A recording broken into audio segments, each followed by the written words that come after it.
Okay, good evening, everybody. Hopefully you can hear me. My name is Chris Wells. I'm with Fairfax County's Department of Transportation. It is 7 o'clock exactly. Why don't we just give another minute or so for folks to join us. On the other hand, we want to be respectful of your time for those who have already joined us. So just give us another minute, please.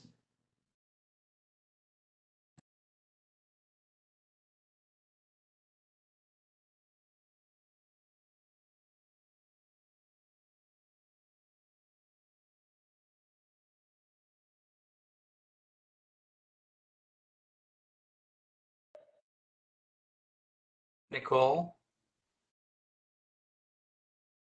Yes. can you put me in as a participant? I wasn't able to log in. It didn't recognize my email. Sure. Thank you. I'm going to re-log in. Nope. We can upgrade you.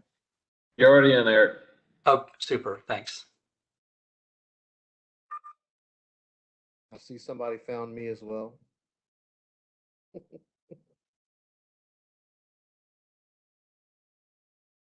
And please note that the meeting recording has started.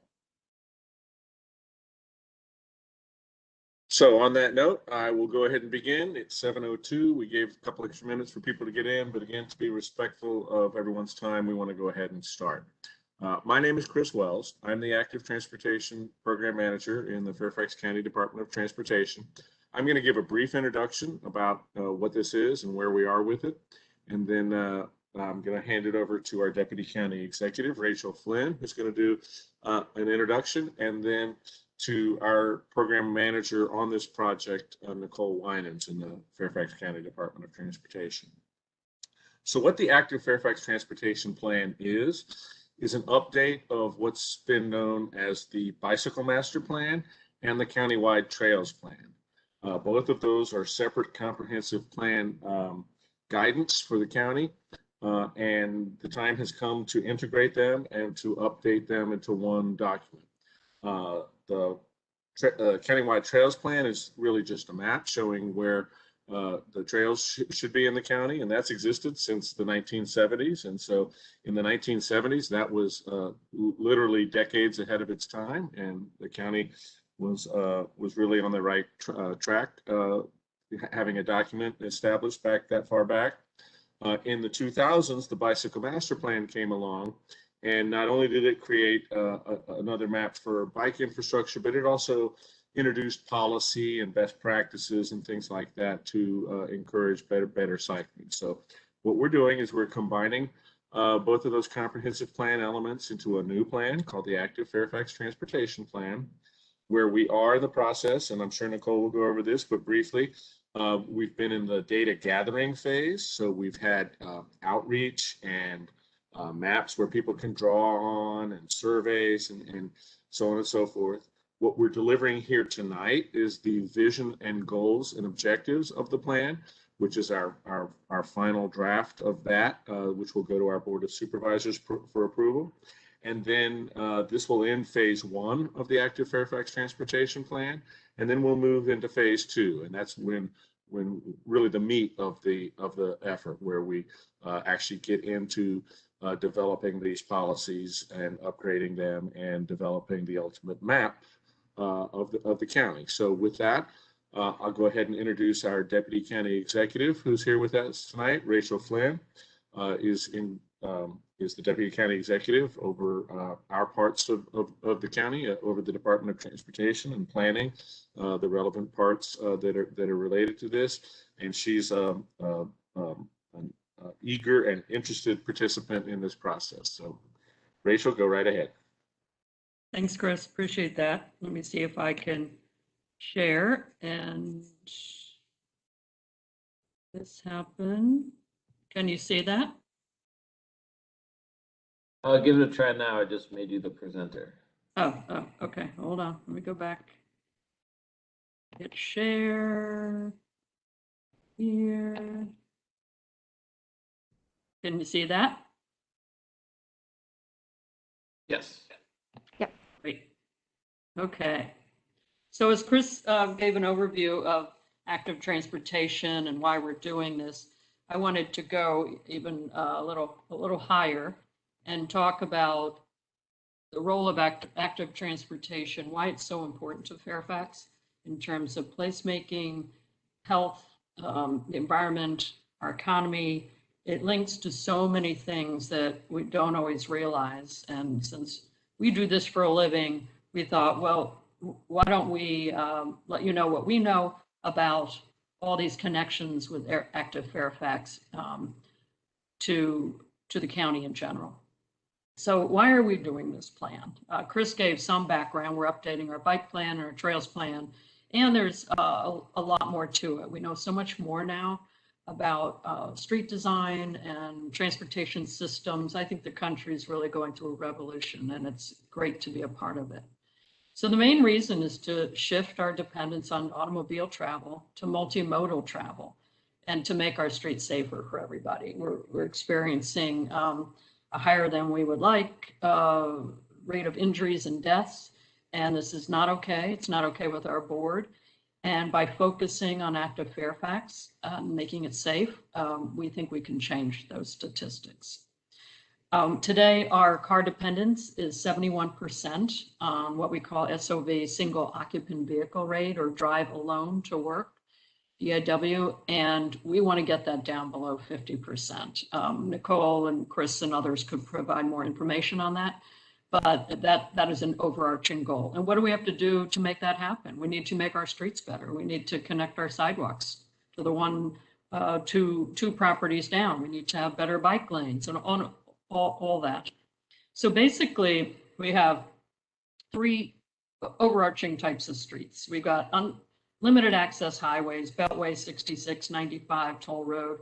We've got arterials and collectors. This is 123. That's an arterial that goes through Tyson's. And then we have local streets.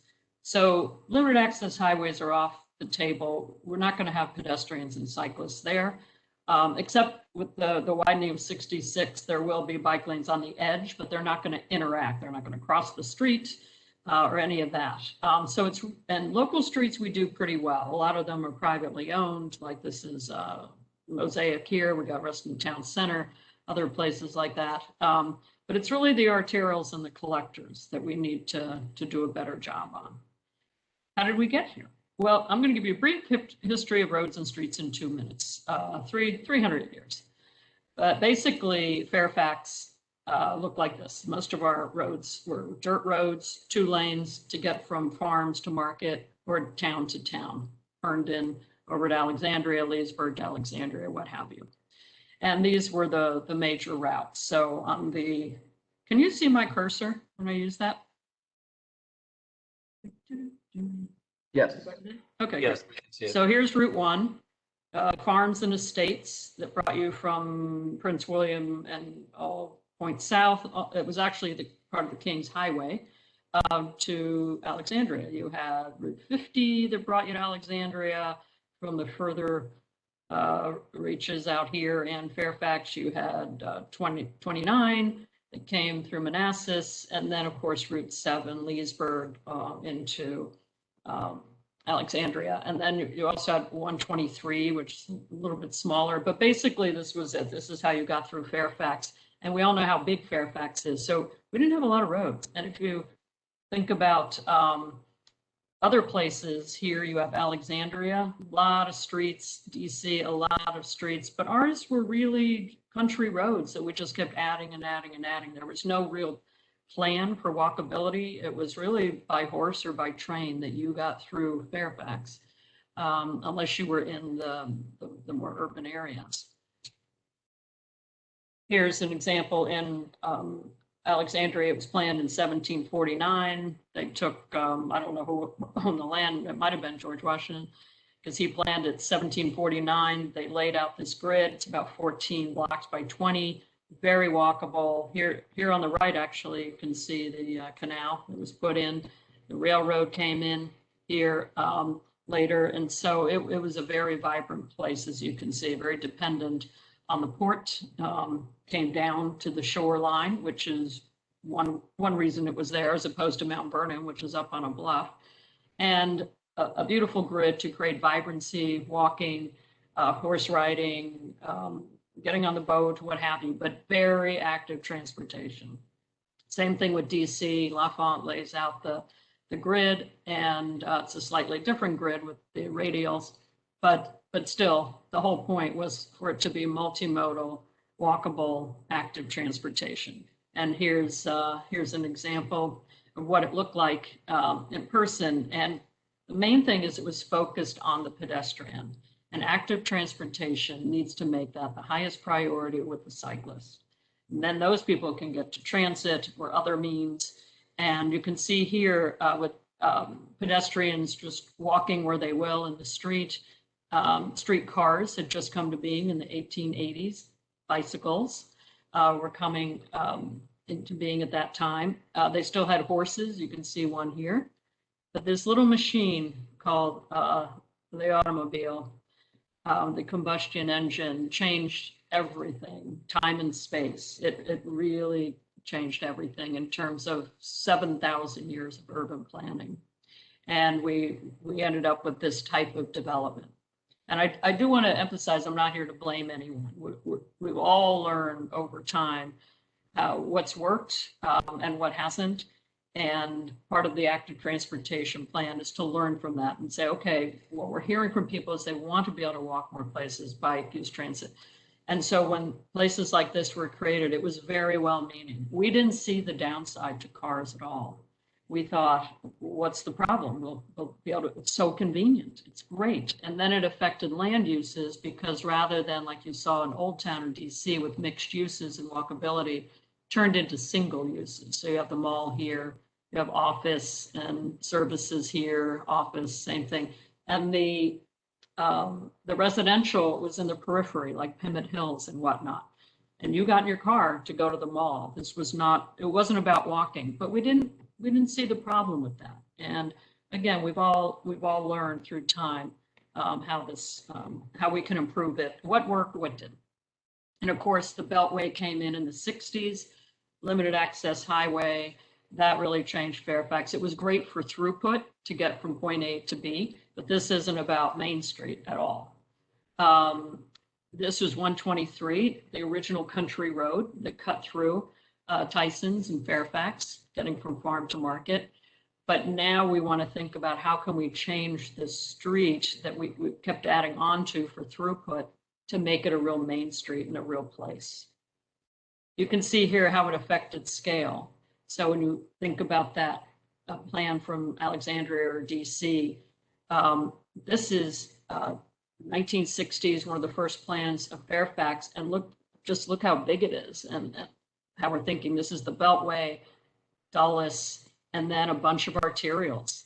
And it was a very different way of city planning. And then if you compare it in size, these two areas are the same size, believe it or not. But this one has 112 streets, this has 8 roads. And so that affects active transportation because it encourages getting in our car. Land uses were set up for that.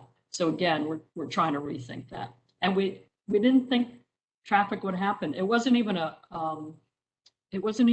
term back then. We just didn't, it was just something people had never experienced.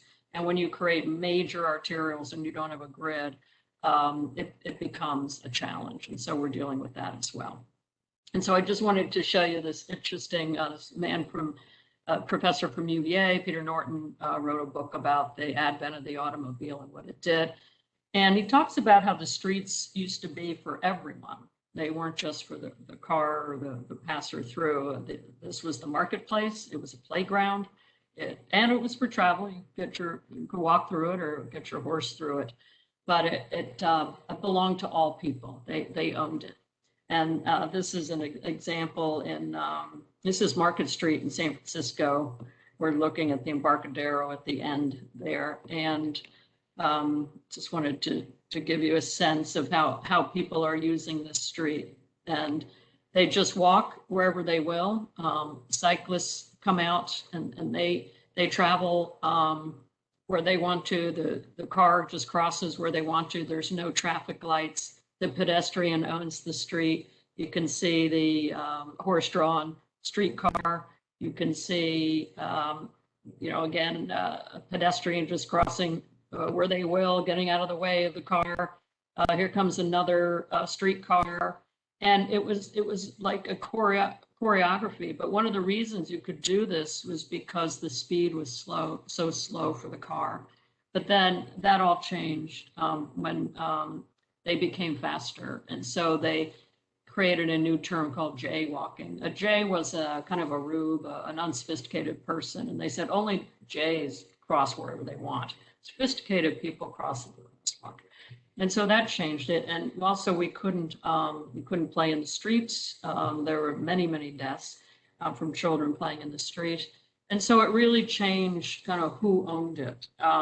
Here's an example in Richmond, Virginia, where the pedestrian was the highest priority. There are probably bicycles here, but I can't see them. And then you had the streetcar, obviously, and people lived nearby. So they either walked here or they took the streetcar. This is 1910. It's very vibrant. 100 years later, I was planning director here and took the shot in the same exact spot. And because we shifted our focus to the automobile, we tore down buildings for parking. We pulled up the streetcar, and the pedestrians went away. And one wonders, well, where'd they go? Well, here's where they went. And so we set up a system where you could conveniently drive, get out to your home on those arterials or the beltways, what have you. And we changed our zoning again to single use. So rather than the mixed use like you saw in Richmond, now it's single use. So you have to get in your car to go to that next place. This was sort of the end of that era in DC where most people worked downtown, shopped downtown, streetcars were still there, but the car is becoming more and more prolific. And so what happened was with the development of suburbia, this is Seven Corners, and it was really exciting when this opened. It was a really big deal. And this triangle here, it was one farm, and they built one use on it. And you had to drive. There was no public transit, and it was not set up for walking. But that was okay. We didn't know that there was a downside to that: health, environment, placemaking, what have you. And this is what we're trying to work with today to try and see how could we take this place where it's well-meaning to get cars through and have economic development, but how can we now shift this so the streets are really about active transportation and about people? So what do a futon and an arterial have in common? Okay, a futon is a lousy sofa and it's a lousy bed.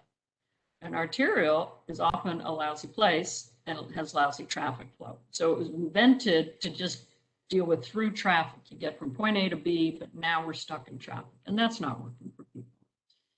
So what do? So we take this capacity of streets. We have so much room to fit. Who are we going to give it to? Are we going to give it just for cars, like we've been doing, or like Fairfax has been changing and giving the street to everybody, the pedestrian, the cyclist, and then adding the land uses that allow people to access them through active transportation. LOS is something that was invented in the 50s, level of service, to decide how wide a road should be and how we should design our networks. And our folks, led by Greg Steverson, are looking at alternatives to this now, where other states and localities have done this. And it's really been quite eye-opening and it's exciting. This group is really at the forefront of this issue. And so in the 50s, they meant well, and they said, well, if you have to wait at a traffic light 10 seconds or less, it's an A. And if you have to wait 80 seconds or more, it's an F. And then what they would do is they have lots of formulas and they do lots of modeling. And then they say, okay, we have to widen the road.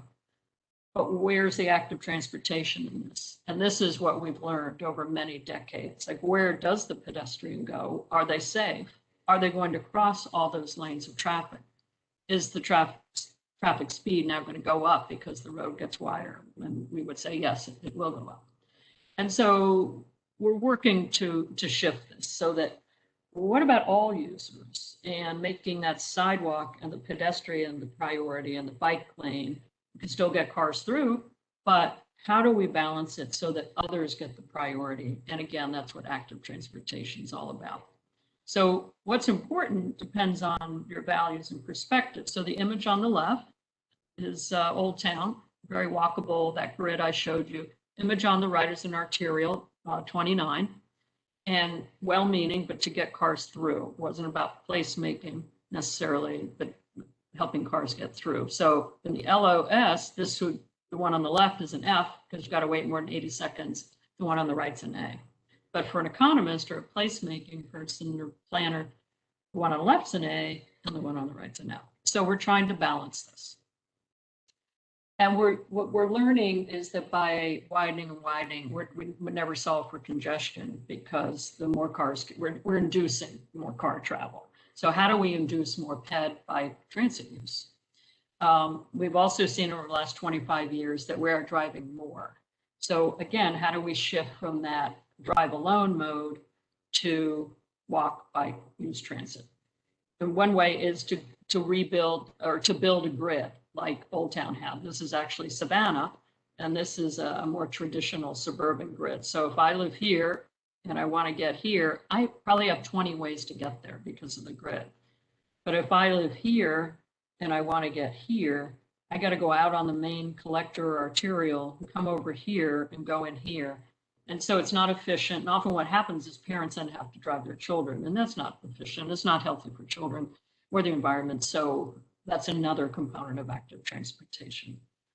And this speaks for itself.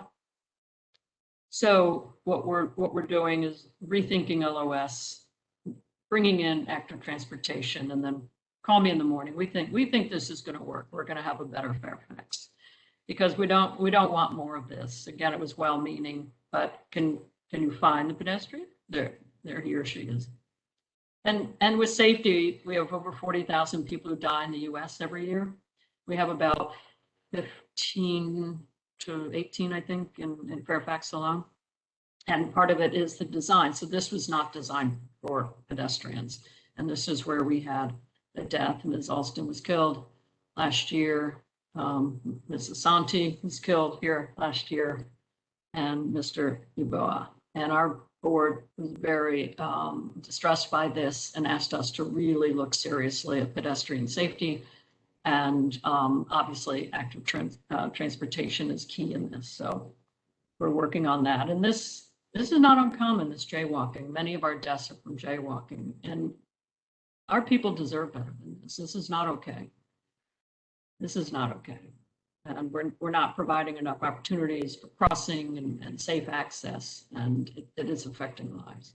And it's affecting people of color, older people, lower income communities the most. So it is an inequity issue. We also know that when we lower the speed, we increase the chances of survival and safety tenfold. And once we know this, then it really makes a difference in how we design our streets. And that also is how you induce ped and cyclist travel. Pedestrians and cyclists know where they're safe, and they can hear it in the volume of car speed. We just know it. And so when it's 20, they're going to start coming out. When it's 40 to 50, they're going to stay away, particularly children. So this is Route 1 in Alexandria, 6 lanes, very humane, walkable. DC, and this one, by the way, is a national highway. It's also an arterial. So we have some choices in how we design these streets. This is one in DC, Connecticut Ave, also a major arterial and commuter route for getting in the morning, leaving at night. They remove the on-street parking during rush hour. On certain parts of Connecticut, they changed that middle lane. So it has more lanes going in or going out. And so there are ways to create enough volume on the street for cars, but induce the ped and cyclist travel. And also just great civic spaces, good street design for ped, cyclists, active transportation is good, good for our society. So we can do this, create streets that are also great places, induce more ped, cyclist, transit travel, and spur the economy. So how? So these are the basic things. I was talking about LOS. Our staff is working on that. Lower the speeds, limit the number of lanes, add on-street parking where it's possible during non-peak hours, add more crosswalks, better sidewalks and bike lanes. Trees are hugely important for comfort, beauty, and it also calms traffic because they sense it. Cars sense it when they're going by. And then where we place our buildings, is it a parking lot in front or is it right there by the sidewalk where the pedestrian and cyclist is? So this is one of our visions for Tyson's, to go from that other image I showed you to a truly multimodal street where we're dealing with ped cyclist transit riders. And that is, I'll turn it over to Nicole to get into the weeds on what we've been working on over the past several months and how important ActiveFairfax is. And we're so glad you're part of this. This is your plan. And we need you engaged. We want your feedback. We need you to make this a success as well. So here's your complete street. If you get this everywhere, we know we will have succeeded. So thank you, Chris. I'll turn it back to you or to Nicole. Yep. Thank you very much, Rachel. That's a really great way of putting this effort and where we are in the county into context. Thank you. I did want to acknowledge, it looks like Supervisor John Faust of the Drainsville District joined us after we started tonight. And Supervisor Faust, sorry to put you on the spot, but if you'd like to say anything before we keep going. Thank you, Chris. I just want to thank everyone for joining us this evening. We've not too many things that we do in Fairfax County that, in my opinion, are more important and have a higher priority than trying to create a pedestrian and bicycle network that's safe and an alternative to single occupancy vehicles. So I really appreciate this effort. We're working on various projects across my district and across the county, and we need everyone's help, and look forward to your suggestions and comments as we work our way through it. So thank you. Great. Thank you, Supervisor Faust. So with that, I'll go ahead and pass it off to Nicole Winans. Again, Nicole is in the Department of Transportation with me, and she is the project manager overseeing this whole ActiveFairfax Transportation Plan update effort. Nicole? Thank you, Chris. Let me share my screen. Here we go. As Chris and Rachel and Supervisor Faust mentioned, we are in the midst of this pretty large-scale countywide project to update the active transportation planning effort that the county is undertaking. So before I just jump into more details on that, I just want to quickly go over some meeting logistics. Since we're meeting virtually due to the pandemic, and it's slightly different than our usual in-person format that we would love to have. But you know, the virtual format still allows us to share information and hear your great feedback and really reach maybe even more people than we usually would, because you don't need to drive or walk or bike to our location and can just join us. And of course, we're recording the meetings if you're watching the recording, and you cannot participate in this live discussion. Your feedback is very valuable to us. So please give us a call or email us your thoughts, and that information will be shared and how to do so at the end of this presentation. But if you would like to join the discussion live here tonight, we have a Q&A feature in the lower right-hand side of the screen that you can type in your questions, and we will read those at the end. But the Q&A is open throughout the presentation. So if you can think of any questions or comments on specific items, you can type those in at any time. If you would like to speak at the end of the presentation, you can do so by raising your hand. There's a little raised hand button. I think also at the lower right hand of your screen, you can click on that, and that way we can unmute you. If you're calling in, you can press *3 to raise your hand. And please click the button again or press *3 again to lower your hand after you're done with your question, so we know your question has been answered. I also want to mention that this meeting is recorded and that this recording will be available on the project website. The link is shared here as well. So what I wanted to go through in my presentation is just a little bit more on the project, just a quick background, but really focus the bulk of the presentation on what we have heard from you so far. So we had a big public outreach effort in the spring. We had a survey and some maps, and we wanted to share some of the feedback we received because that is forming, that really informed these draft vision, goals, and objectives for active transportation in Fairfax County. And then we will, after that, take a close look at the language we are proposing for the vision, goals, and objectives, so we can have a discussion about those at the end. All right, and let's launch into the project background. So what are we trying to achieve here?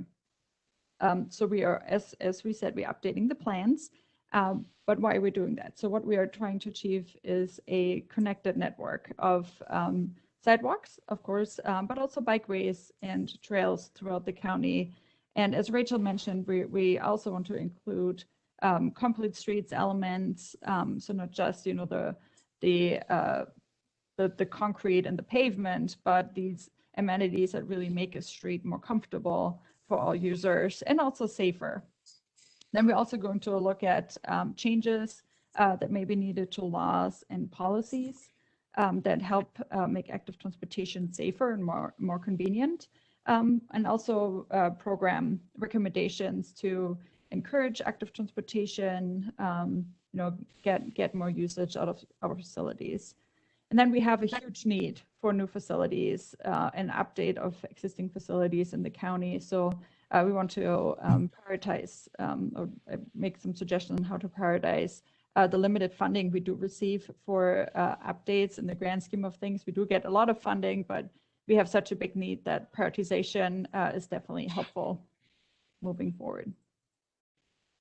So what is active transportation? So you have seen already some pictures. I just want to quickly define it before we continue on. So active transportation is mostly human powered travel, and it can be done for transportational or utilitarian purposes, like going to the store or going to transit or going to work, as well as recreational purposes. And it includes, pedestrian activities, biking, running or rolling in a wheelchair or on a stroller, but also hiking on hiking trails, and even equestrian uses, riding a horse. So it's a pretty big field that is all covered throughout this planning effort. So keeping that in mind, that it's not all transportation, but actually a lot of what we do has recreational uses as well.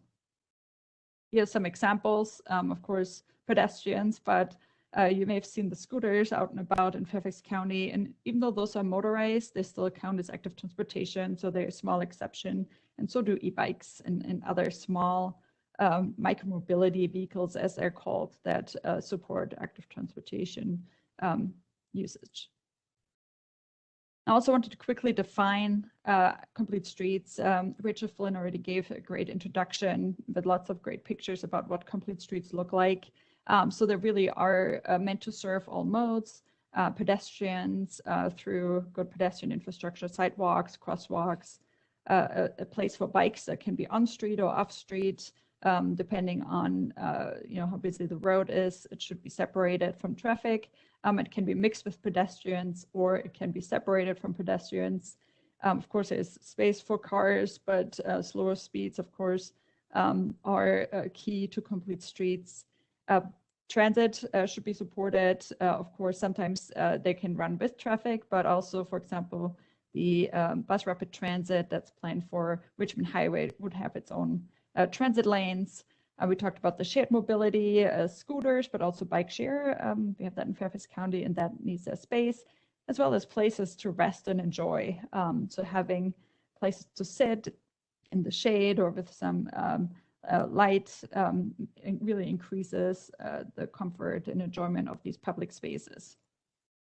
Yeah, this is a really nice example of a beautiful complete street. You can see the pedestrian area, the bike area, the cars in transit, and then the amenities such as benches and street trees and some pedestrian lighting. And Rachel went over why those are really important, but just to recap, complete streets are really important, important tool for placemaking that creates economic vibrancy. Because they're safer in design, they prevent crashes, both for all users, pedestrians and cyclists and vehicle drivers. It's actually cheaper. It cuts infrastructure costs because you don't need to put down so much pavement. The impacts on the right of way are a little bit more reduced, and we had talked about the comfort and the safety of pedestrians specifically. That's really a key issue because many of our roads currently are quite comfortable to drive on, maybe a little bit too comfortable. So having the same comfort for pedestrians and cyclists is really important, and sometimes it's not possible to achieve both at the same time. So there needs to be a balance between the modes. And of course, these kind of streets improve public health from promoting the physical activity side, but also from an environmental standpoint. Of course, the heat island effect is reduced through providing shade, and the trees, of course, help filter the air. Having good infrastructure for active transportation can also help reduce greenhouse gas emissions if they convert vehicle trips to other modes, and that could be walking, biking, or accessing transit. And of course, we have vulnerable road users, such as people with disabilities that need access to transportation, and good complete streets do accommodate everyone's needs, no matter your age or your abilities. So now I want to take a look at what we heard from all of you in the spring, and try to keep this summary short, so we have time to discuss at the end. So a quick overview: we received over 1,400 community surveys. The survey was open for 2 months. We had both a virtual survey and paper surveys available, and pass those out at food distribution sites to engage our most vulnerable road users, which are often transit dependent, low-income communities. So we had a great conversation there, and got lots of good feedback. We also had 2 interactive maps available for comment. One that allowed the placement of points where there were barriers to active transportation. So you could zoom into your neighborhood and place down, a point where there's a missing curb ramp, or maybe a missing sidewalk, or some sort of, barrier to where you want to go. And then a second map that showed the planned network, and you're able to add additional planned routes or suggest routes for additional planned trails, or either hiking or paved trails or bikeways to this map. And those maps are still open. So the survey is now closed, but we're still collecting comments on barriers to active transportation, as well as potential future trail locations and bikeway locations, and also complete streets locations. So there's also the ability, if you know of a street that you would like to see enhanced with complete streets elements like lighting or street trees, or slow speeds, and more or higher level pedestrian and bicycle infrastructure, there's a color that you can choose to highlight that route, to let us know that you really would value complete streets in the specific location. And then we also had 12 community meetings where we had great discussions about the current condition of active transportation infrastructure, but also the vision for the future for active transportation in Fairfax County. So here are the 2 maps, just a quick screenshot of what we have received so far. As you can see, lots of little dots here are all representing comments that the public has added. So if you click on these, on each circle, there's a little pop-up box that will have an explanation of what the problem is in this location, and that's really great information for us to have. And if you agree with something, you can like it. So there's some comments that have lots of feedback, but of course it's not a popularity contest. This is just an academic exercise, so we have a better understanding where we need to make improvements in the future. And here's the map with the planned network and complete streets. So you can, it's a little bit hard to see, but the complete streets are in a dark blue color. The trails are in purple, and the orange are bikeways, either mostly on street in this case, and the green lines are hiking trails. So if it's a solid line, it's currently already in the comprehensive plan. If it's a dashed line, it's a trail that was suggested by the community. And of course, we will take all this information back, develop a plan or like a proposed network out of that, and we'll bring that back to the public. So there will be more opportunity to add to it, but also comment on any of the proposed trails. And who were who did we hear from? So 75% of the people that took the survey said that they were using active travel regularly, daily, or at least a few times per week. Then the most popular active travel option was walking at 94%, which is not surprising. It's the lowest barrier to entry active transportation. You just walk out your door and there you're a pedestrian. But still 64% indicated that they also ride a bike. The top 3 destinations that were mentioned that the survey takers are trying to get to using active transportation. Number 1 is parks and recreation. Number 2 was trails. So we have many trails in Fairfax County already, and they're quite popular, but also businesses and other, daily destinations. Those were the top 3, but then the follow-up were runner-ups were to visit family and friends just around the neighborhood, commuting to work, commuting to school, or trying to accessing transit. And we had some open-ended questions in the survey, and those are always interesting to analyze. So this is a word cloud of the most common words and themes. And what you can see, what stands out here, and this was a question about the current experience walking and biking in Fairfax County. Unsafe was one of the top themes. So even though we have good trails and some sidewalks, overall there's still this notion of it doesn't feel quite safe, and there's a lack of safe crossings, maintenance, disconnected facilities, which makes it harder to get around. But there were also, of course, some good comments depending on where you are in the county, some good bike lanes, good trails, and so generally positive feedback about, depending on where you are in the county, that it's not all bad, but there's definitely room for improvement. We also asked what would need to change for you to use active transportation more often, and that's of course very important for us on the planning side. Like what is important to you? What do we need to really focus on? And the 3 most common themes were, we need more sidewalks, better, most frequent and safe crossings of streets. We need more shared use paths and trails, as well as more bikeways.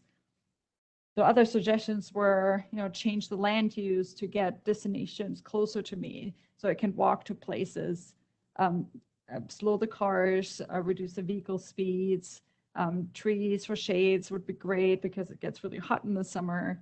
If someone bikes places, having bike parking, and as well as sidewalk and trail lighting. Some areas of the counties are quite dark, so that's definitely a common topic we hear about. Then we asked a question about your vision for active travel in Fairfax County. And the key themes that stood out here are connectivity. So we have so many facilities, but they're often so disconnected, or there's a wide road as a barrier and there's no safe crossing. So that the crossings and the connectivity are definitely the top themes here. And then of course the individual infrastructure, sidewalks, trails, bike lanes, but also some more detailed suggestions such as wayfinding. So we asked the community to rank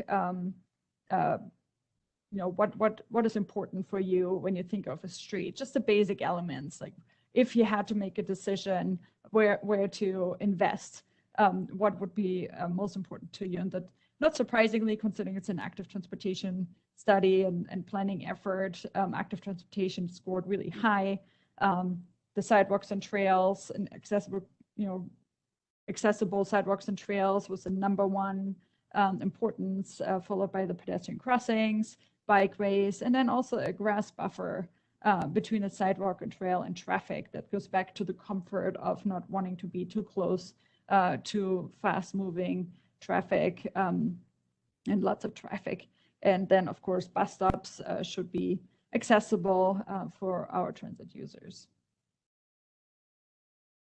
And we also asked specifically about street enhancement. So if you had to prioritize what is the most important amenity for you as, for example, a pedestrian walking down the street, and lighting was the key issue here, both street lighting, but also sidewalk and trail lighting, which is usually at a lower level. So street lighting is the big lights that shine on the street, and the pedestrian scale lighting, as we call it, shines on the sidewalk and trail a little bit lower. Street trees for shade and landscaping, as well as the places to rest, such as plazas and small parks, and street furniture as well. So that's this places to rest that's so common in a complete street. It's very important.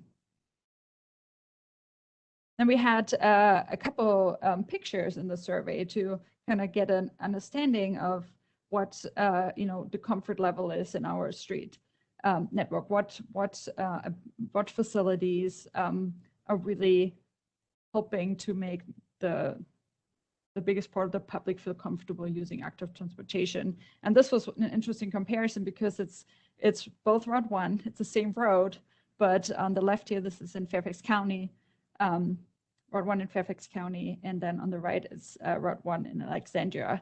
And it has a similar amount of traffic, 3 lanes of traffic, but you can see the feeling of this road is very different because it's a bit more compact. There are no turn lanes. There are high visibility crosswalks, big trees. So it has a very similar transportation function, but the comfort, as you can see, 6% feel comfortable on this arterial in Fairfax County, while nearly 80% of the same users felt comfortable on the same street in Alexandria.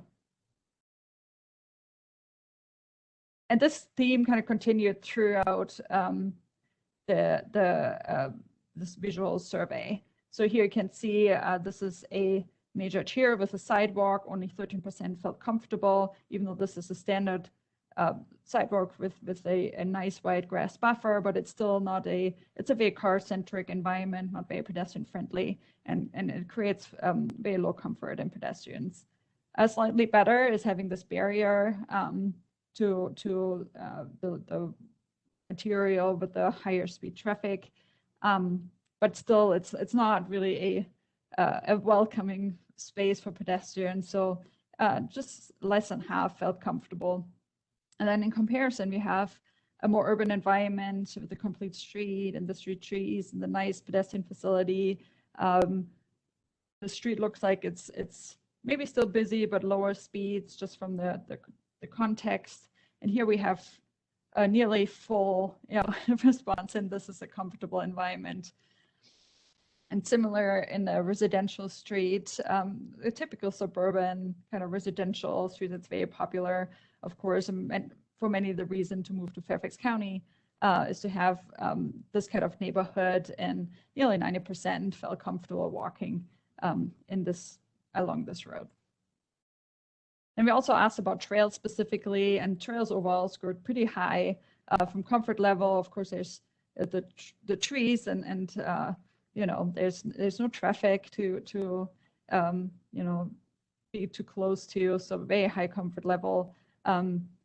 Still quite comfortable a trail along a road, but just 20% still felt completely comfortable on this stretch. And we also asked about the comfort level for crossing a street. So here on the left, you see a road without a crosswalk, a 4-lane, and only 11% felt comfortable crossing here. Vastly improved. It's a very similar road, but it has a pedestrian crossing as well as a median refuge. And that comfort level jumped to 66%. That's quite significant.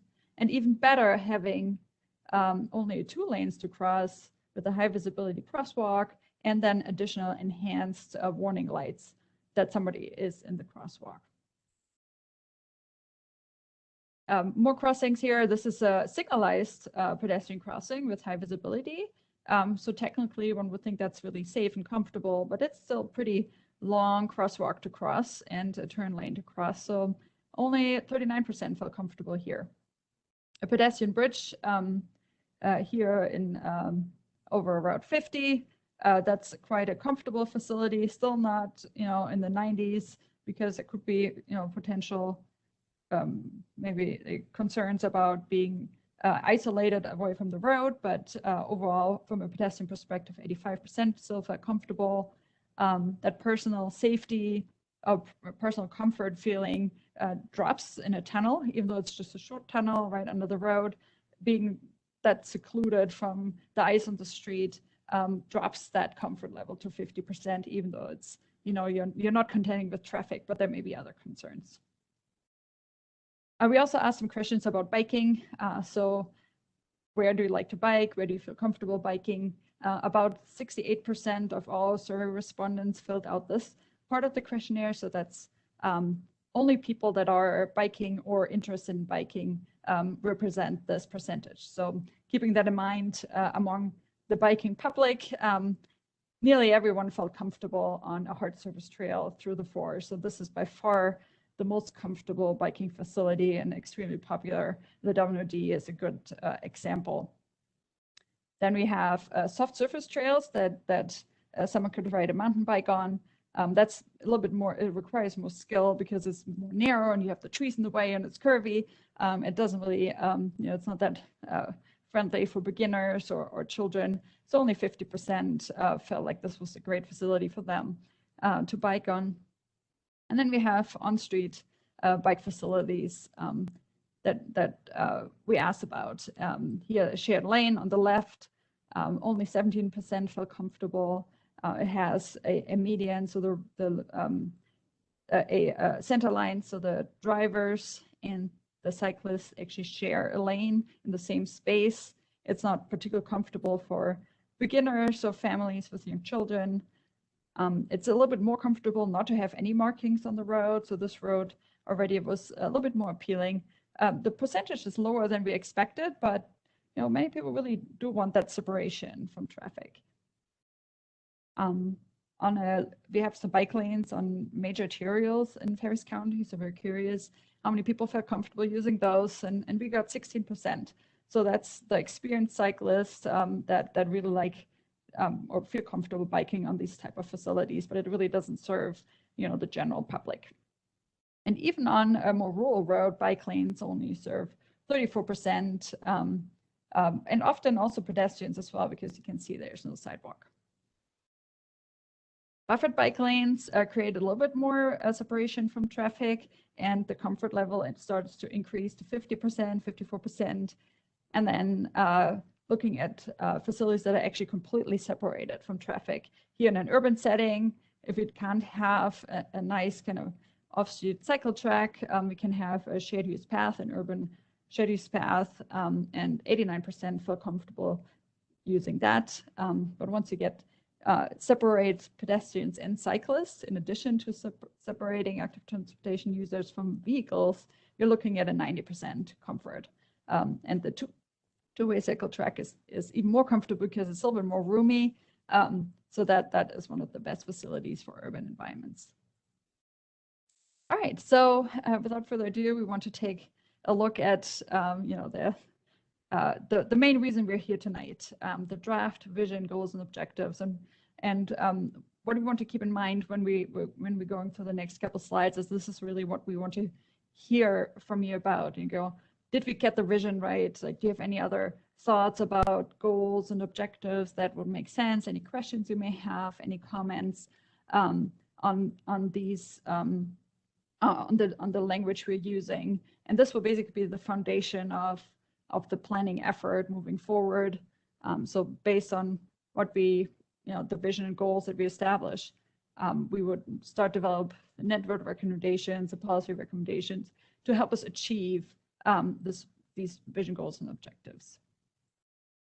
So here's the vision statement. Fairfax County street sidewalks, bikeways, and trails are welcoming places where people of diverse races, cultures, incomes, ages, and abilities feel comfortable using active transportation to safely and conveniently access the widest range of destinations and to exercise, relax, or spend time outdoors.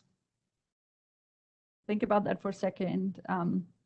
This is a little bit longer of a sentence, but we were trying to, combine everything that we have heard into this vision statement for the future of active transportation in Fairfax County. And then the goals, we divided into 4 categories. The first category is access and connectivity, then safety and comfort, livability and health, and finally, equity and social justice. So goal number 1, access and connectivity, reads provide a well-connected multimodal transportation network that offers safe, convenient, healthy, sustainable, and affordable mobility options for Fairfax County. And this goal has several objectives. So the first objective talk about developing a comprehensive network of sidewalks, bikeways, and trails, as well as complete streets to provide that connectivity and the comfort and safety that we've heard about, as well as link neighborhoods and commercial areas. So bring make it possible to travel where you want to go using active transportation. Objective number 2 here under goal 1 talks about the need to accelerate the implementation of the planned network, which means prioritize funding and design implementation and try to make it cost effective. But of course, we don't want to reduce the quality of those projects. Then objective number 3 under this goal generally says, to prioritize active transportation needs in the capital projects, which means all the road projects we are working on as the county, as well as VDOT, the Virginia Department of Transportation, and also in the private sector. So when development comes in, that the needs of pedestrians and cyclists are included.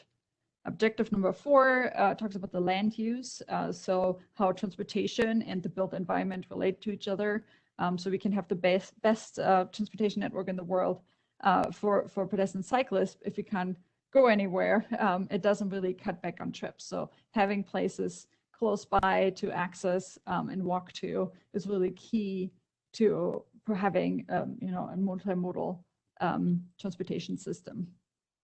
And then objective number 5 here, there are always new standards coming out when it comes to active transportation, particularly in the bicycling world. There have been a lot of changes recently, so keeping an eye on that, making sure that what all the new stuff makes sense for the Fairfax County context. We're not just urban, we have rural areas, we have suburban areas, so we always need to keep in mind what our local context is. Then goal number 2, focus on safety and comfort. Increase active transportation uses safety and comfort. It's very straightforward. And the way we are trying to achieve it is by really focusing on anything that can reduce and minimize traffic injuries and fatalities. That's really the most important goal. And later on this year, we will publish a Safe Streets for All program recommendations that will really hone in great detail on a plan on how we're trying to achieve that specific goal. So stay tuned for that. But it's really a key aspect of the goals, the vision goals as well. Then objective number 2, we want to pursue policies and incentives to reduce vehicle trips. So getting cars off the road, of course, lowers the exposure risk for the active transportation users that are out there, and get those people also walking and biking. So safety in numbers is a well-researched concept. And second here is the vehicle travel speeds. We want to reduce that as well. So those are kind of one of the 2 key aspects of how to reduce the traffic injuries and fatalities, as Rachel has pointed out earlier. The objective number 3 here talks about the reduction of conflicts for all road users through the built environment. So having that the best active transportation infrastructure in place, but also focusing on a vehicular infrastructure that is quite active transportation friendly and has the complete streets principles, slower streets, and reduces conflicts in general. And objective 4 under the goal number 2 is to actually monitor, what is happening on our streets, what causes those accidents, and address those throughout the county, not just retroactively, but proactively, and use education in addition to design to improve transportation safety and develop a culture of safety. Objective number 5 addresses maintenance. So maintenance was an important topic that came up throughout our public outreach in the spring in our community conversations. Having those sidewalks, bikeways, and trails maintained more regularly would really make it more comfortable and safe to use those facilities. Goal number 3, focus on livability and health, advance public health, sustainability, and quality of life by providing inviting sidewalks, bikeways, and trails that encourage frequent usage. So here the objectives focus on the complete streets design that we have talked about today and seen many pictures. There's a picture on the right here showing a complete street. And those really help induce pedestrian traffic. You just want to walk there and you just want to bike there and be there and park your car or just walk out of the house depending on where you are. And the Mosaic District is a good example in Fairfax County. So call it drive to urbanism, but of course we would like this available everywhere and you don't need to drive there. And that really is something that really enhances the quality of life for our community here. Objective number 2 here talks about best practice in environmental stewardship, and that's a really important topic. We know, we have limited environmental resources, and we have to plan very carefully around those to not further degrade those. It can actually help environmental protection to have formal facilities that discourage, for example, if there's no access to some of these areas and people just use it and walk everywhere and create all these informal trails, sometimes it's better to have, one facility that it's planned really carefully, following best practices in environmental stewardship, so that the community can enjoy the nature without, while protecting it at the same time. Objective number 3 talks about the importance of reduction of speed, because it does, it's not just safety, but it reduces the noise and it just provides more comfort in the entire area. I mean, having cars zoom by really is not a, it's not a good match for a residential or commercial area with lots of pedestrian activity.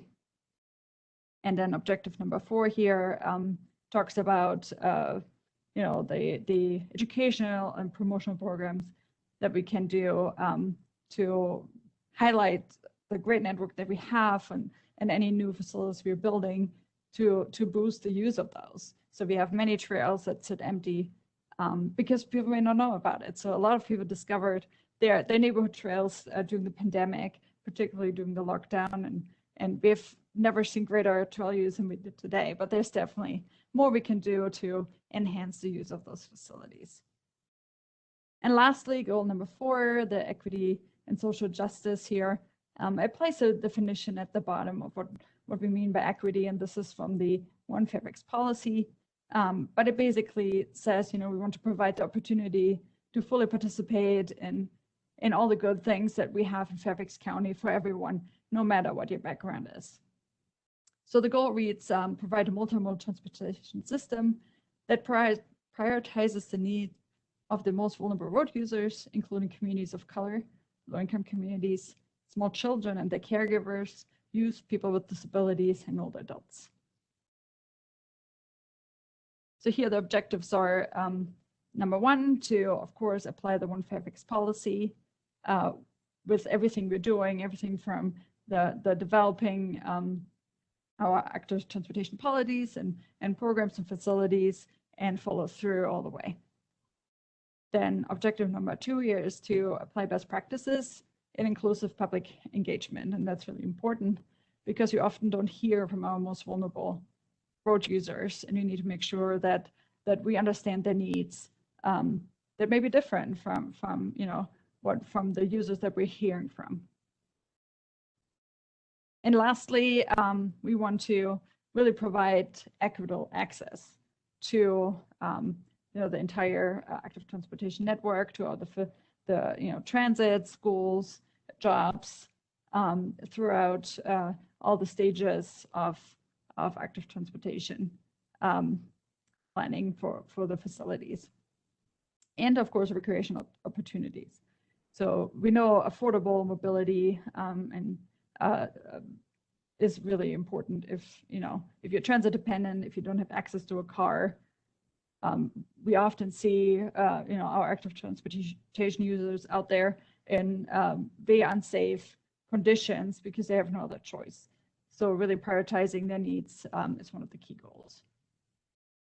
All right, so that brings us to the end of the formal presentation, and we're now excited to have a conversation with you about your thoughts, about your vision and goals and objectives for active transportation in Fairfax County, any questions you may have, any comments on what we have proposed tonight.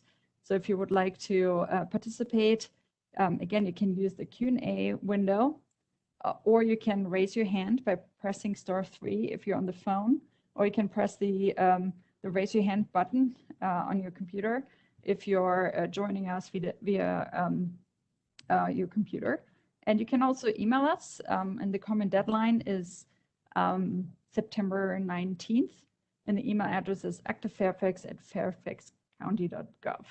And you can send us a letter in the mail as well, or use our website comment form. All right. Do we have any questions? Yeah, we've had a few questions filter in just throughout the presentation. So just to start off, Avril asked, do you have a process to protect RPA zones when making paved bike paths? RPA, I believe, is a resource protection area. And so I think you touched on this a little bit, Nicole, but I think it'd be maybe good if you could expand a little bit on how sort of the active transportation plan is looking to sort of meet both environmental goals and also sort of transportation connectivity goals, and how those might work together and how they might sometimes come into conflict. Sure, thank you. And that's a really good question, because we have so many great parks in Fairfax County and stream valleys, and they're often seen as a great opportunity, not just for active transportation, but also recreation.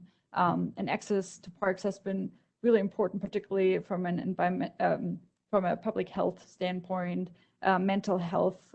We now have a program that allows doctors to prescribe, park time for mental health issues. So having that access in those areas is really important, particularly for communities that don't have the ability to drive to a park. So being able to walk to a park or to an environmental area is really a key need in the county.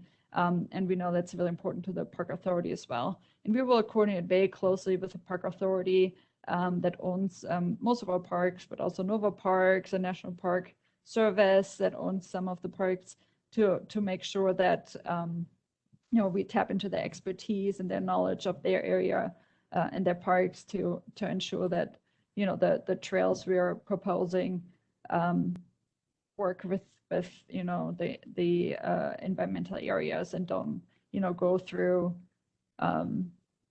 something that's extremely sensitive, that it goes around it, finds an alternative route.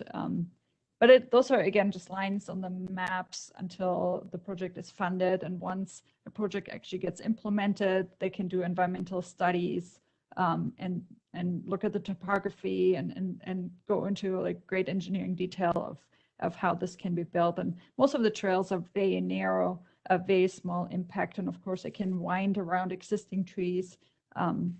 So there are ways of doing it sustainable. And nationally, trails are seen as quite compatible with environmental areas and a great way to actually protect those environmental areas. But of course, there are exceptions of extremely sensitive areas where really no humans should enter, and you build a fence around it to make sure there are no informal trails that be built. So Huntley Meadows, for example, is one of those areas that we work very carefully with. But of course, we will look at every environmental area on a case-by-case basis.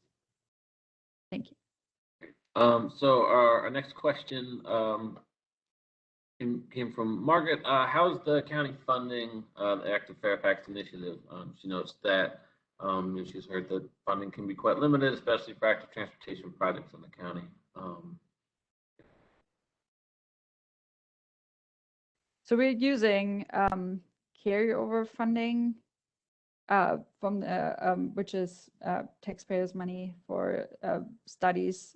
This is just one of the many studies we are planning in the county, and we have funded it in two phases. So the first phase was funded before COVID showed up, and of course absorbed most of our funding. So we have done. We were able to work, through phase one, and are currently awaiting funding for phase two, which we'll learn more about in October. But again, it's carryover funding, which was dedicated to other projects, but then wasn't needed, and it's basically leftover funding that we can use for other purposes.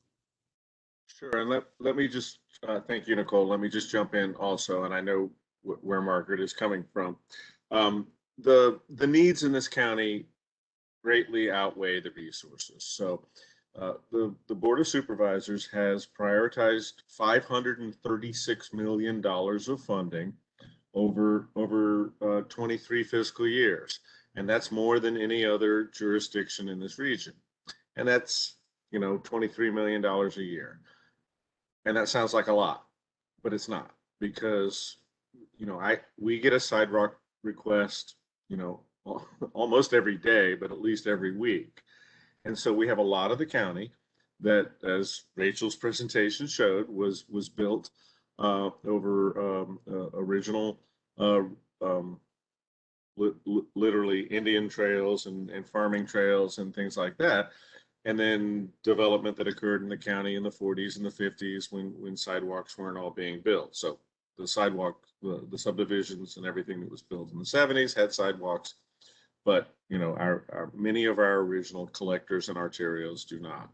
So the challenge is that we still have needs that far outweigh our resources. And so the effort that we're doing here is planning for the future and planning for what the network should be in the future, but also what should be the priority for the county in the future.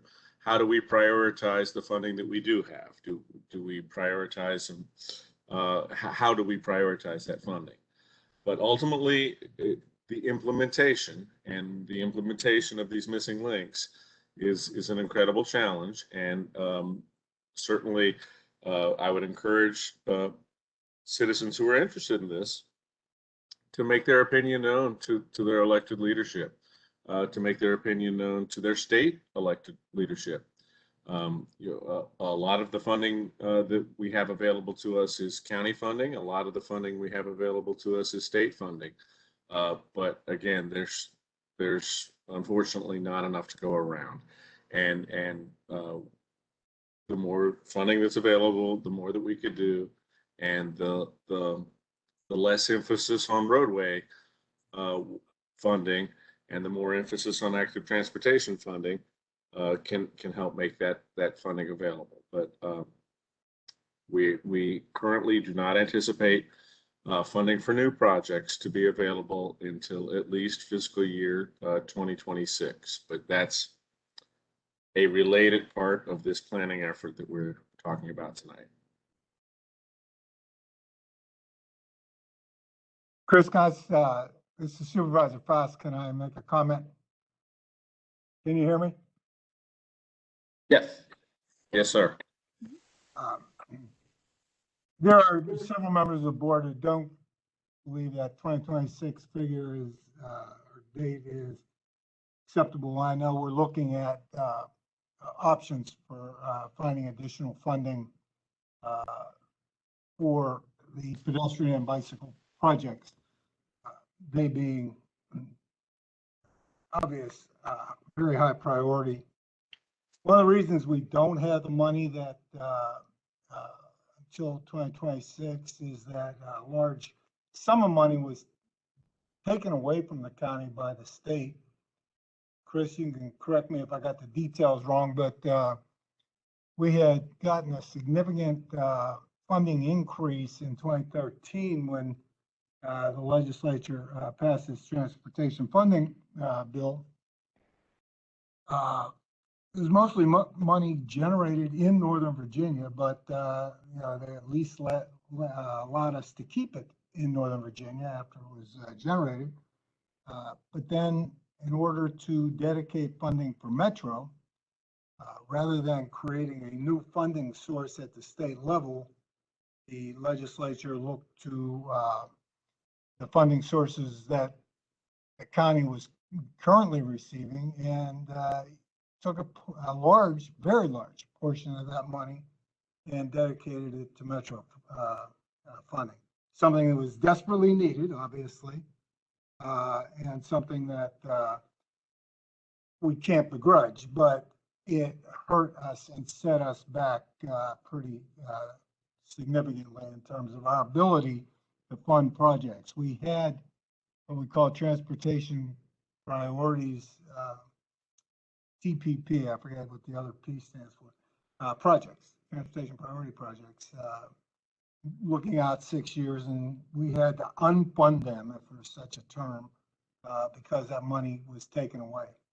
So we are definitely looking at how we might come up with new additional funding for transportation for these types of projects, not generally for transportation, but specifically for sidewalk and pedestrian and bicycle projects.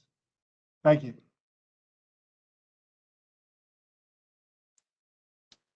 Thank you, Supervisor. David, do you have more questions? We've got lots of questions. The next question is from Mary about the intersection of Gum Springs and Route 1. I see you've also raised your hand, so I'll unmute you and you have the floor. Okay, thanks, David. Yeah, I have 2 points. Second one came after I wrote the question, but the first one is the Gum Springs protest that was in the Washington Post today on the Metro page, where we dragged a coffin across Route 1 to show what a deadly intersection that was. And that was actually the second time the Gum Spring people had done that. The first time was 50 years ago, and they got a traffic light, which is what they were asking for. And they did it yesterday because the intersection had ballooned to like 13 lanes, and that's just too wide, too dangerous, too much for an intersection. This is a historically Black community and a very busy spot, but something happened in developing our Embark and Route 1 and BRT project where the state and the county never reconciled their different ideas about what the Route 1 should look like and whether it should be a complete street or whether it should be a country highway. And I think the residents are now forcing that to having some come to Jesus moments. We've formed a coalition of a lot of different groups, and we're really going to push on that to get a decision made on it. And I just wanted to hear from, certainly all the ActiveFairfax things we've heard tonight would go for the complete street. So why is the county having such a hard time getting VDOT to do that? Why are they allowing VDOT to build such a huge, mainly a 10-lane road right down the middle of the community? That's my question number 1. So I'll stop and ask you that, and then I'll come back with the other one. Chris, do you want me to answer that? It's Rachel. Sure. Okay. Hi, Mary. Hi, Rachel. So VDOT has been great in responding to the community concerns. We've been in touch with all the way to the top, Secretary of Transportation, Shannon Valentine, and Nick Donahue, who is the assistant or deputy secretary. And they're very receptive to the feedback from the community. They've agreed to lower the speed to 35 for the design of the widening. So as you know, the lower portion, the lower 3 miles, will go from 5 lanes to 10. 2 of those are dedicated to BRT, 2 are dedicated to turn lanes. And we've asked them to stick to the 10 lanes maximum, and they are seriously considering that. And with the change from 45 miles per hour to 35 miles per hour, that will influence how they can design this according to their methodologies. So we're in close contact with them. The northern portion is our FC DOT. That's already 7 lanes going to 10. And there are portions that have 11, 12, 13 lanes. So we're working on that as well. But the key is with the change of the design speed from 45 to 35, it will really influence a street that is not as wide and more focused on pets and cyclists. So we're excited about that. So we're working on it, and they're taking this very seriously. So we'll keep you advised of that. Okay, when might they come back with some results? I've heard mid-October, and then I've heard end of year. I think we'll get the initial information in October, and then we'll be looking at it internally, figuring out what is objective, what is subjective. And I think the final decisions, when you're hearing January, I think those are final decisions. So initial discussions will begin in October. Okay, and that'll be after public input again? Absolutely. Please stay in touch with your board members. I know that Dan Stork and Rodney Lusk are very invested in getting this right. So please stay closely connected with them. Continue to share your concerns. I know it's made a difference with the community coming out. So stay in the game. Okay, great. And then the second question was, I think we need to beef up a little bit the equity section, because one of the main problems in the equity area, aside from disinvestment, actual lack of keeping up the sidewalks and the roads and the bus stops and everything, is actual destruction through transit projects. I think Gum Springs certainly shared that they have felt quite put upon by transit projects that were proposed with the Route 1 thing, and the community across the street, the Audubon Buckman Road Hispanic community, which is a multi-generational community. I know when I first met Chris, we were at a meeting over there, and they were it was mainly bike people, and they were trying to figure out how to put a bike path through that neighborhood because it got kicked out of Huntley Meadows, but there was nobody from that community at the meeting. So there's got to be something in there that says we will not put a transit, active or otherwise, project through your neighborhood without explicitly involving you in it, especially if the project is mainly for somebody else. I just think that has to be worked in here really strongly.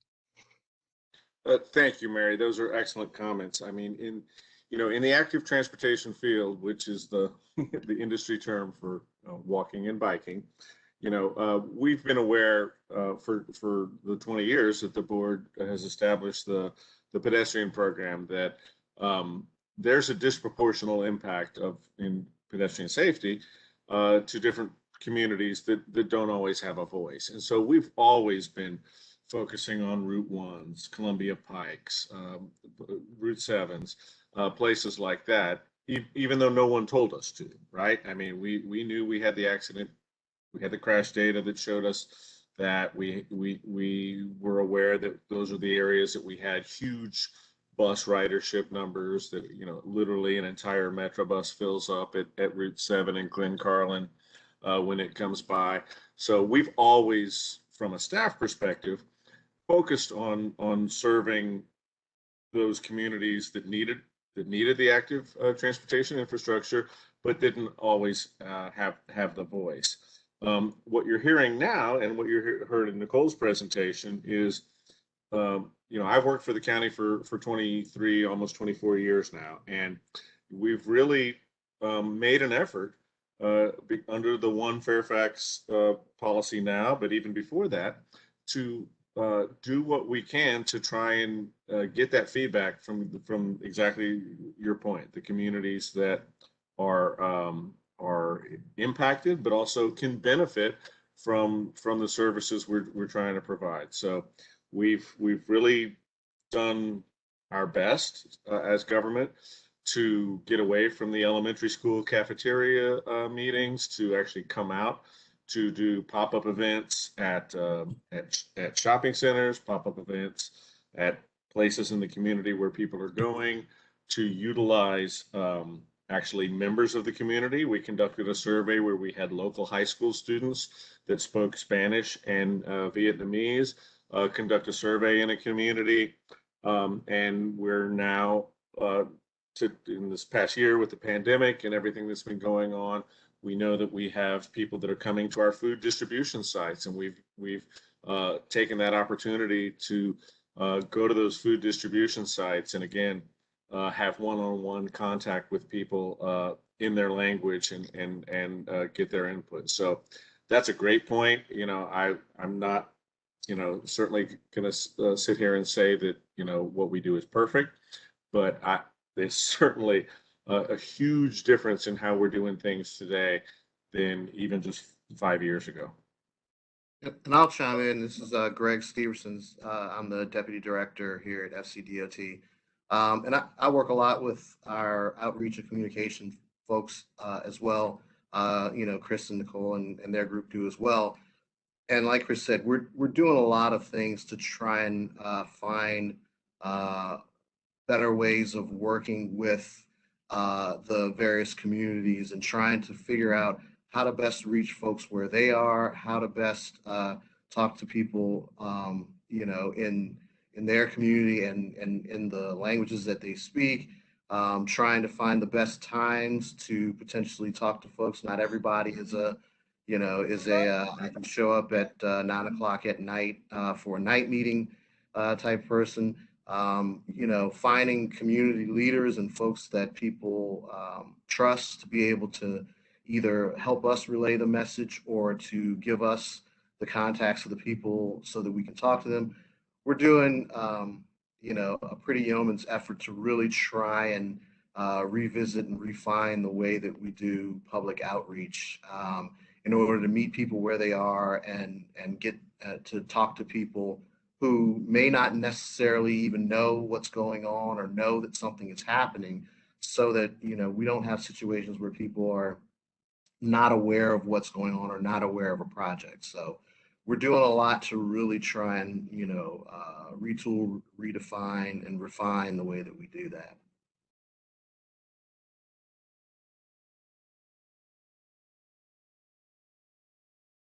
Great.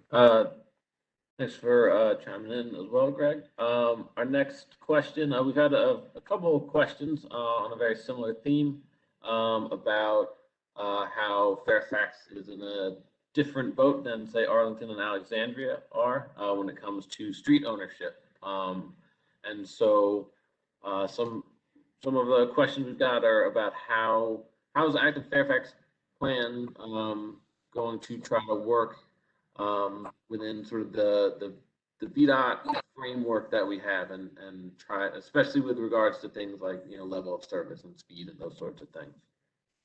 That's a great question. So we, as the questioners or callers, whatever we're calling them, say, we don't own our streets and roads. VDOT does, with the exception of some private streets in Reston Town Center, Mosaic, Fairfax Corner, some other exceptions. But we have a very close relationship with VDOT. Our Director of Transportation, Tom Bashadny, our Deputy Director, Greg Steverson, who you just heard from, are very, and all of our staff at FCDOT are very closely connected to VDOT, and we share all of these issues that have come up tonight. As you heard previously with Route 1, we're working closely with them. So we continue to discuss these issues, push the envelope for true multimodal streets. And I think VDOT's been very receptive.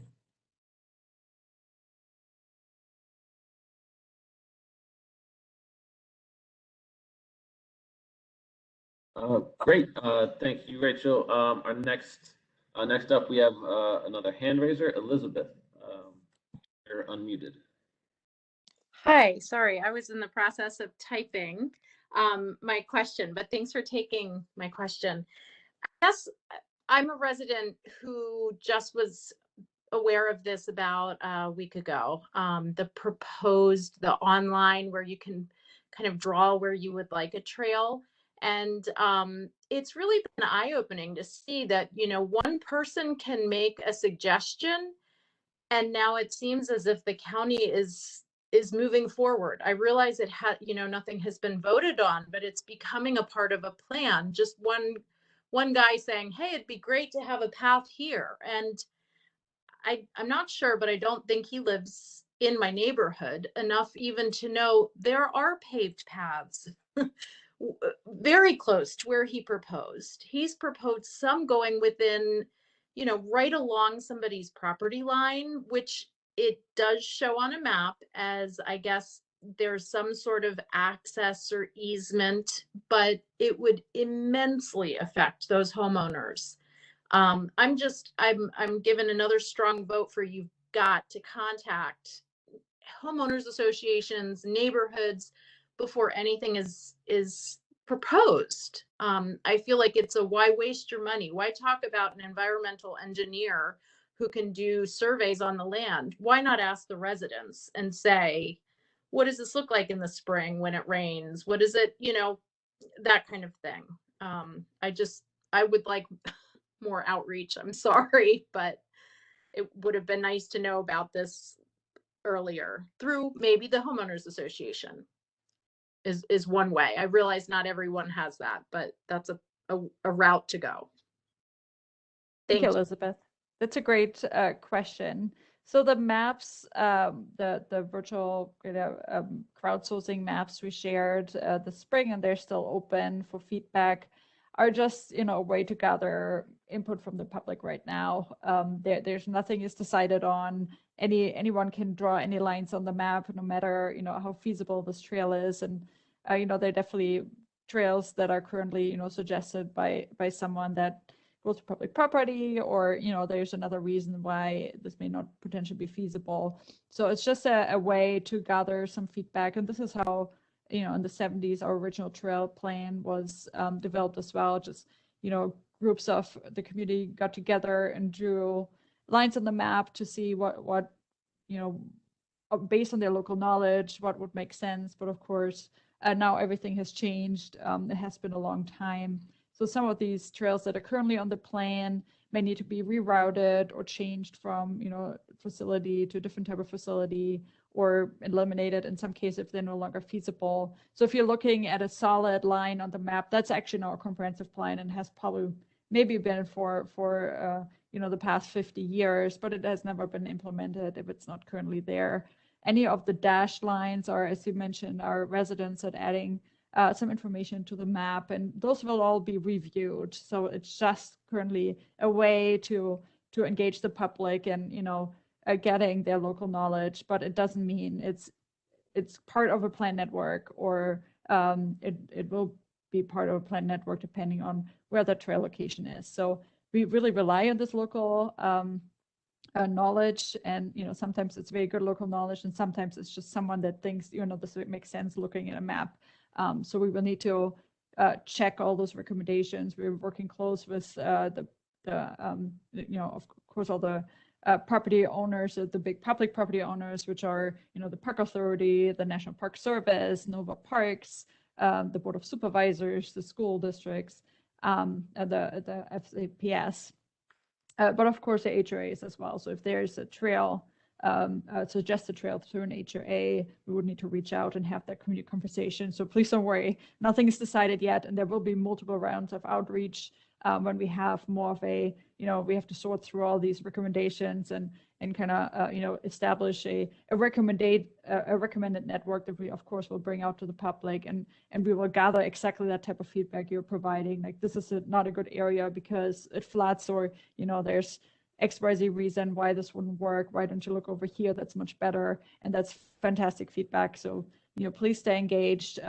We'll probably go out back to the public with something to look at in next year as part of phase 2.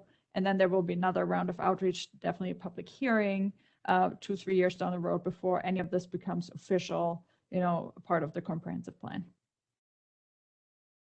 Thank you. Great. Next up, we have a couple questions from Graydon. Excuse me. So it's asking, so what sort of timelines is this planning process going to have? Are we looking at a 5-year project, a 20-year project? And similarly, on some of the recommendations that come out of the plan, how are projects going to be prioritized, especially long distance projects like Route 50 versus sort of smaller projects that might be at a more neighborhood scale? So the timeline is definitely more long-term. So we won't have much funding available even in the short term for actual projects. So that's more of a 10, 20, 30, even longer time frame, depending on the project. But we can do, work on some of the recommendations, especially when it comes to policies and programming, quite quickly. So as soon as, this plan is adopted, we can turn around and start implementing some of those low-hanging fruits and non-infrastructure recommendations, but then work towards funding the highest priority recommendations. And the methodology, how projects will be prioritized, is actually going to be part of this project. So it's not even developed yet. So that's one of the first tasks we're going to work on as part of phase 2. Develop, what are the criteria for a project to prioritize its funding, and that there could be multiple, things to look at, everything from access to schools and parks and transit to, is it part of the regional trail network? Is it in an activity center? Is there an equity need for this facility? So there's all these different kind of criteria that need to be weighted in different ways. So that will be coming in the fall and winter of this year, maybe spring. But I would just add real quick that the actual active Fairfax transportation plan, we would estimate is going to take a year or 2 for the plan to finish. At the moment, we're still finalizing the funding, but once that is approved, it's still a very complicated and, as we just mentioned, public input intensive process to bring the final updated active Fairfax plan, the maps, the routes, and the policy through the public process and ultimately to the Board of Supervisors. Being that it's a comprehensive plan change, there are defined workflows that need to happen to change the county's comprehensive plan. So it's not just as simple as drawing lines on a map. We actually have to fall into a workflow process to make that happen. So right now, from a staff perspective, we would estimate no sooner than a year to maybe 2 years for our planning process to wrap up. And I would add that to that, Chris, that we have ongoing projects, for example, the Route 7 BRT project and others that are underway, the Wheelie study, Wheelie Avenue in Reston, that what we're hearing from citizens and businesses and whatnot is that we need to be rethinking some of these projects. And it's not that it will just be approved one day and we'll change, but that this whole process is informing ongoing efforts, and those have been underway for some have been underway for months, others for years, and will take years. So what we're hearing from you all is very important in the process.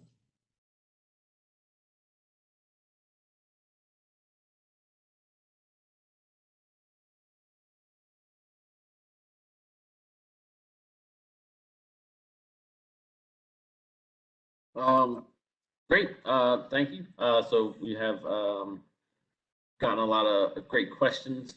We are actually over our initially allotted time. But if Nicole or Rachel, you have a couple closing comments you might want to wrap things up with, that'd be great. Thanks, David.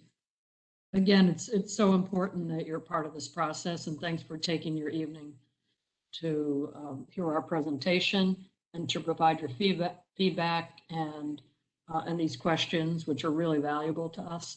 Please stay involved. We need you. We need to hear what people are thinking. This is an evolving Fairfax. We have so many great projects and efforts underway. I'd like to say we're wealthy and healthy. So we're a very fortunate locality in that we can do lots of things, not everything, as Chris was saying, but we can do lots of things. And we need your input as we continue to implement various efforts. Nicole or Chris, did you want to add anything? Sure. Thank you, Rachel. I just want to definitely, please send us your comments, your feedback. This has been a great discussion. I'm sorry we didn't get to all your questions.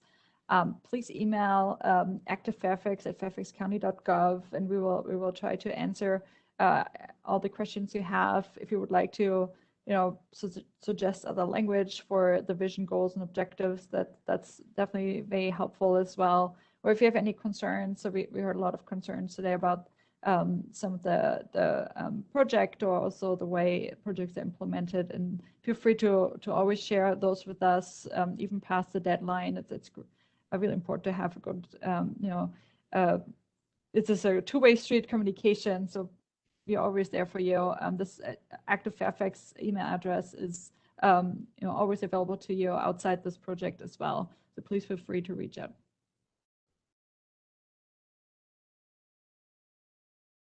You have some parting words, Chris?